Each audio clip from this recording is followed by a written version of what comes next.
Assalamualaikum warahmatullahi wabarakatuh. Yang terhormat Bunda Yayu Hayatun Masuna selaku dosen pengampu mata kuliah Perencanaan Pembelajaran PPKN. Saya di sini akan mempresentasikan tugas dari materi yang kedua, yaitu rumusan tujuan dan indikator kompetensi pembelajaran.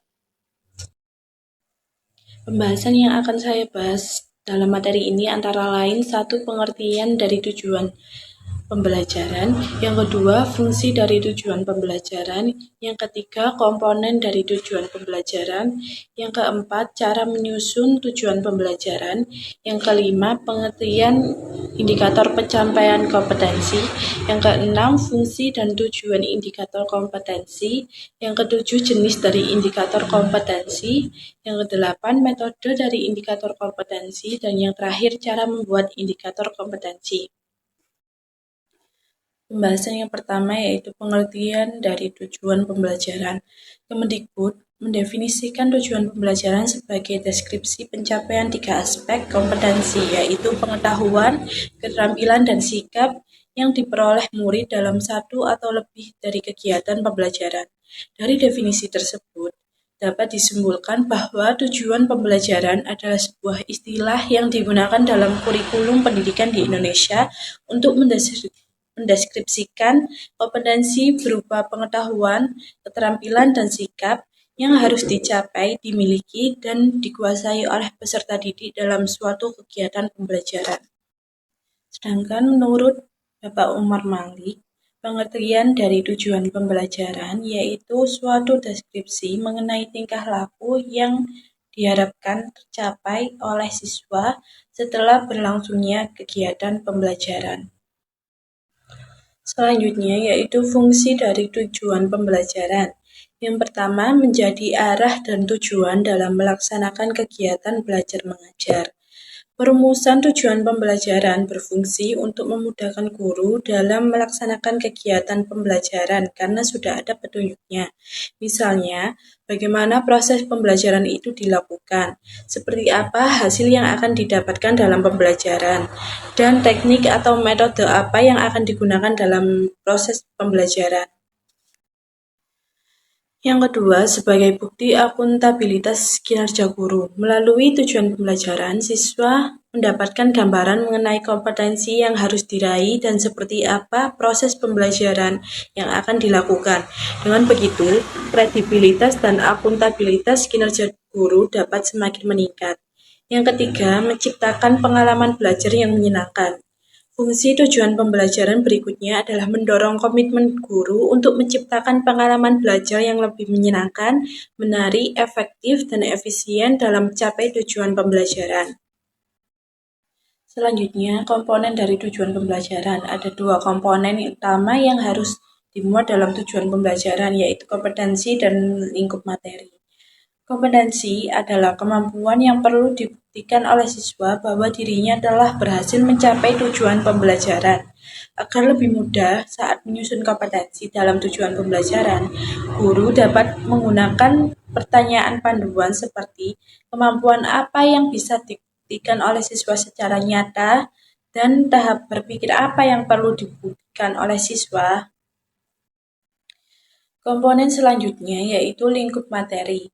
Lingkup materi adalah konten dan konsep utama yang harus dipahami oleh siswa pada akhir satu unit pembelajaran. Pertanyaan panduan untuk menyusun tujuan pembelajaran ini yaitu hal-hal apa saja yang harus dipelajari siswa dari suatu konsep besar yang dinyatakan dalam capaian pembelajaran.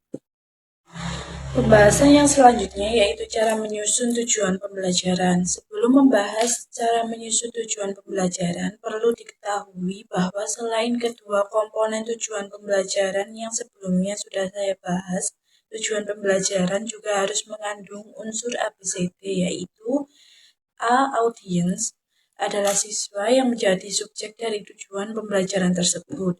B. Behavior adalah perilaku yang dapat mendeskripsikan kemampuan audiens setelah pembelajaran. C. Condition adalah situasi atau kondisi saat tujuan tersebut diselesaikan. D. Degree adalah standar yang harus dicapai audiens sehingga dapat dinyatakan bahwa tujuan pembelajaran telah tercapai.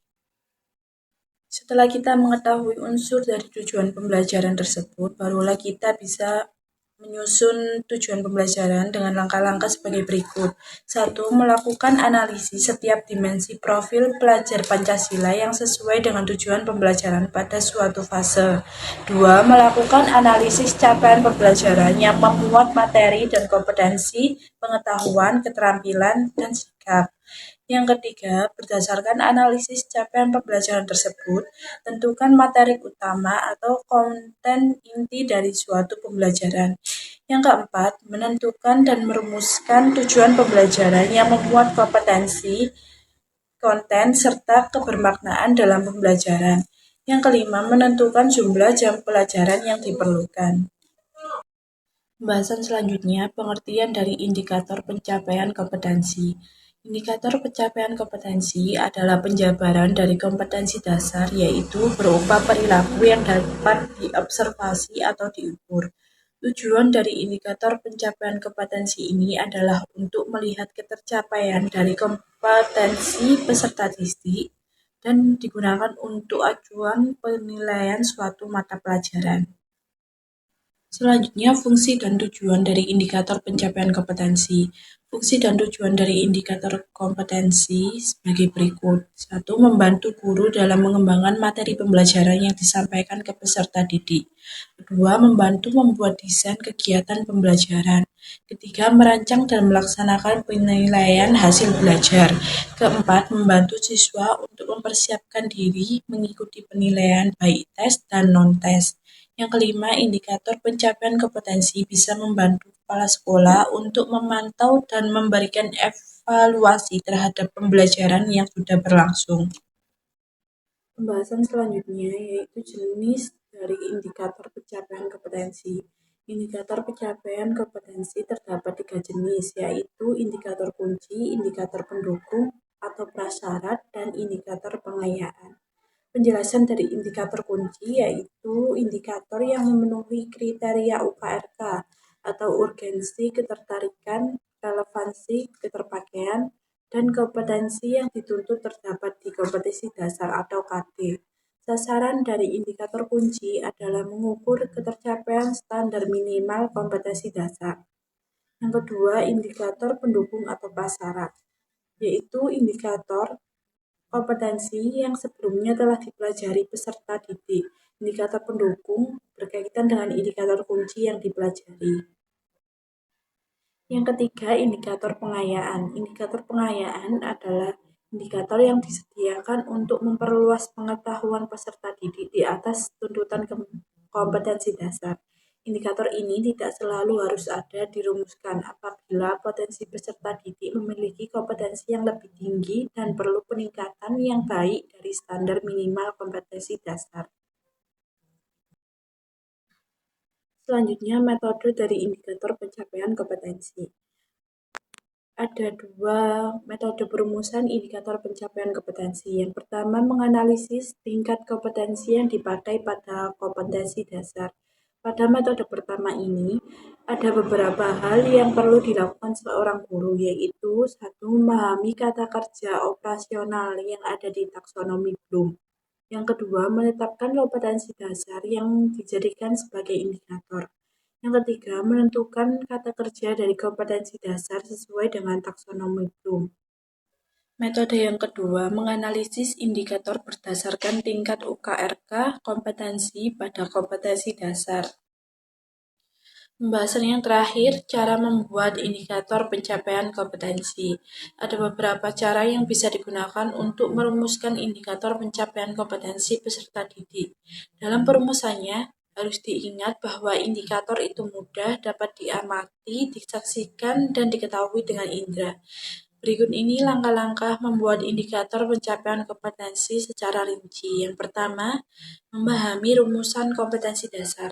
Setiap guru harus tahu kompetensi dasar yang harus dicapai untuk tiap tingkatan kelas.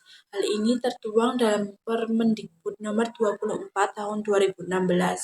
Yang kedua, menguraikan redaksi KD ke dalam komponennya.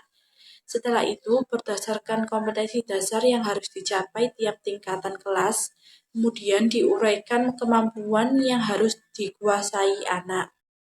Yang ketiga, membuat spektrum kemampuan sesuai komponen. Komponen-komponen yang diperoleh dari langkah sebelumnya, kemudian ditentukan variasi pencapaian komponen tersebut. Tujuannya adalah memberi gambaran bagaimana proses pembelajaran yang dilakukan dan bagaimana teknik penilaiannya. Yang keempat, menyusun indikator pencapaian kompetensi dan langkah guru untuk mengetahui pencapaian tersebut.